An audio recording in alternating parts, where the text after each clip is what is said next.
समर्थ आपली आता बस आलेली आहे. बसमध्ये सर्व लोक बसलेले आहे आणि ही बस इतर कोणत्याही ठिकाणी जात नाही. ही बस डायरेक्ट जाते,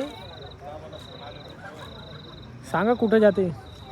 ही बस तुमची डायरेक्ट जाते स्वर्गात. आणि स्वर्ग म्हणजे अक्कलकोट स्वामी समर्थ महाराज मठ.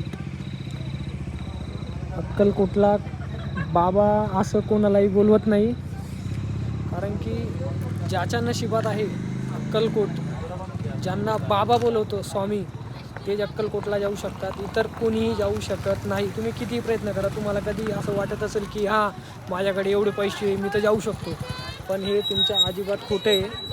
स्वामी पैशावाल्यांना कधीच बोलवत नाही. ज्यांच्या मनात खरी श्रद्धा आहे स्वामींबद्दल, स्वामी त्यांनाच बोलवतो. आणि स्वामी असं बी बोलवत नाही. परीक्षा जी असते ना, परीक्षात पास झाले म्हणजे समजून घ्या तुम्ही फायनल रिझल्टमध्ये पोचतात. आणि फायनल रिझल्ट म्हणजे माझ्या मागे पाहू शकतात तुम्ही. आपण मध्ये जाऊया आणि बघू किती लोक गेले.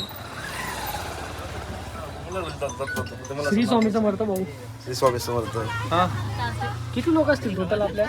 55 लोक. खूपच लोक आहे.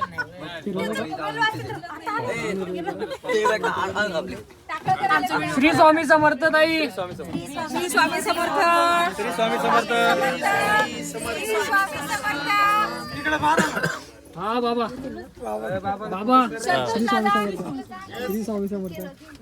कसं वाटतंय तुम्हाला? खूप छान. बाबा असं कोणालाही बोलवत नाही. बाबा पहिले परीक्षा घेतो आणि मग फायनल मध्ये पोहोचतात. आणि जो फायनल पर्यंत पोहोचला तो अक्कलकोटला जाऊ शकतो. बरोबर आहे? बरोबर आहे. परीक्षा घेतली बाबा. अशक्य शक्य करतील स्वामी. आणि भरपूर परीक्षा घेतली.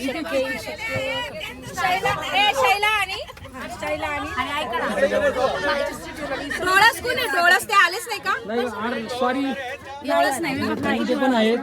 श्री स्वामी समर्थ ताई. श्री स्वामी समर्थ. तुम्ही सांगा, अक्कलकोटला आता तुम्ही जाताय, तुम्हाला कसं वाटतंय? एकदम चांगलं वाटते. आम्हाला दर्शन घ्यायचे, असं हे करायला भेटते ना. आणि आम्ही आनंद व्यक्त तिथं, म्हणजे तिथं जाऊन आम्हाला पूर्ण आनंद वाटतो. चांगलं वाटतं. दर्शन चांगलं भेटतं.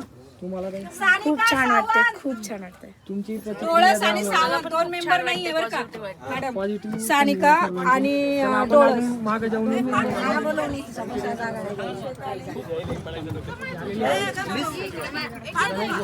काय करायचंय पुढं? सांगितलं ना. कशी जवळ आहे? हा भाऊ बोला. पाठीमाग करायला